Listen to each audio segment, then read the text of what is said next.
Hello, it's Bryce here, and welcome to another episode of From the Vault, where we dive into the archives and dust off a Squiz Kids classic for your listening pleasure.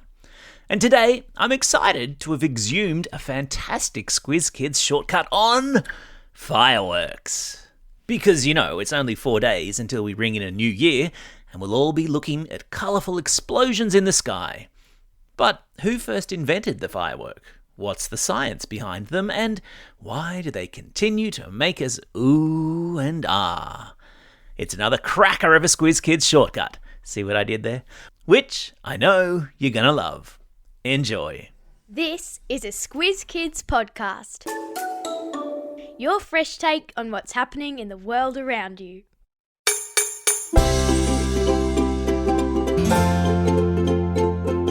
They started out as a way to scare mountain men. They cost Disney $50 million a year to put on, but if you live in the Northern Territory, you can set them off yourself. This is your Squiz Kids shortcut to fireworks, the podcast where we dive into the who, what, when, where, why and how of the big news stories. I'm Amanda Bauer. And I'm Bryce Corbett.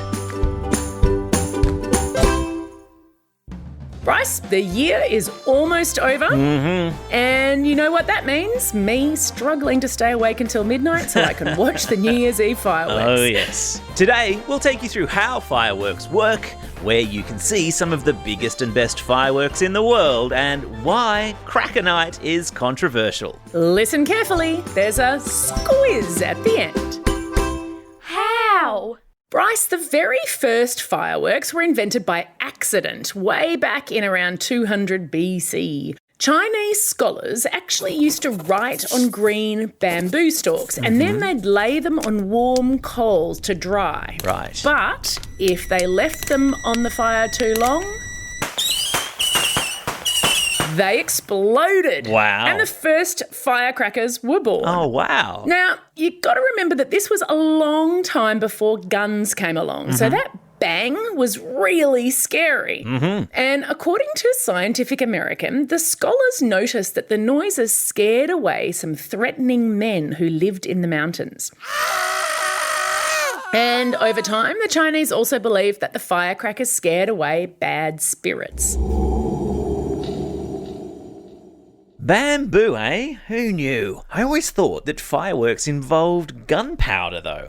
Well, they definitely do, but that didn't start until sometime in the 7th century when some Chinese chemists, or alchemists as they were called back then, were trying to create a potion for immortality. Cool. Meaning that if you swallowed the elixir they made, you'd live forever. Awesome. The first ingredient they used was something called saltpeter or potassium nitrate, which nowadays we use mostly as a plant fertiliser. Ingredient number 2 was charcoal, which does not sound very delicious to drink. No, not pleasant at all. And ingredient number 3 was sulphur, a tasteless, brittle, yellow-coloured chemical that we now know is one of the most reactive elements on the periodic table, meaning that if you combine sulphur with other chemicals, a reaction is likely to happen. So, Bryce, in terms of the actual chemistry... Oh yeah, I love chemistry. Gunpowder is really pretty cool. So individually, potassium nitrate or saltpeter and sulphur and charcoal all burn really well, but each of them has its own strength. Okay. So sulphur ignites at a very low temperature. So think about matchsticks, which are made with sulphur, and you only need a small spark for them to burn. Charcoal provides a massive amount of fuel. So if you think about how long a coal barbecue will stay hot for, it'll burn for a long time.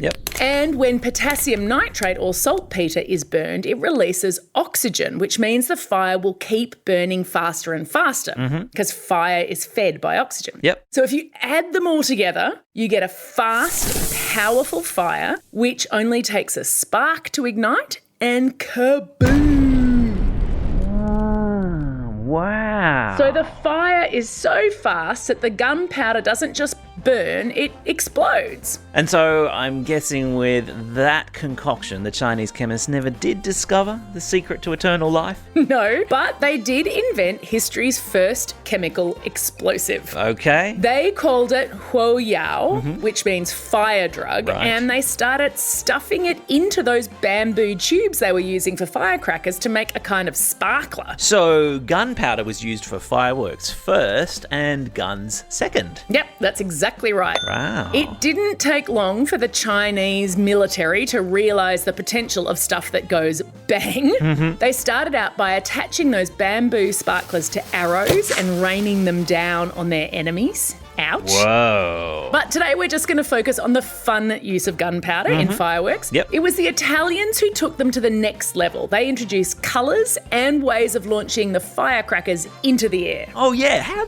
do you get different colours? Well, once again, it's all about chemistry. Yeah. Basically, you add other elements to the gunpowder to create different effects. Okay. So I'll put a list in your episode notes, but barium produces green, copper produces blue, strontium for red, Strontium. and something called zirconium burns super brightly and is used in those amazing waterfall fireworks. Oh, yeah. I look forward every New Year's Eve to watching those waterfalls come off the Sydney Harbour Bridge and elsewhere around Australia. Now, but where in the world can you see the most impressive fireworks displays, Amanda?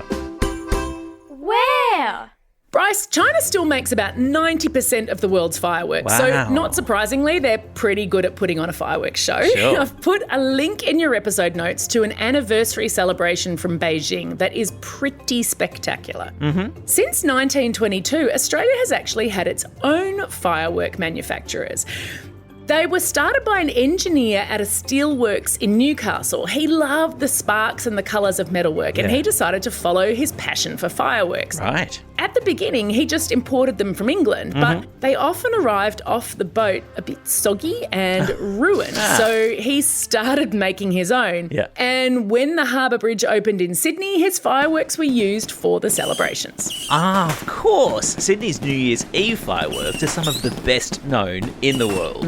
Is New Year's Eve the most common time for fireworks, Amanda? Yep, it sure is. So the Guinness Book of Records title for the biggest ever fireworks display was set on New Year's Eve 2016 in the Philippines, when the Iglesia ni Cristo, or the Church of Christ, put on a display that lasted for, wait for it, 1 hour, 1 minute and 32.35 seconds. Oh my goodness.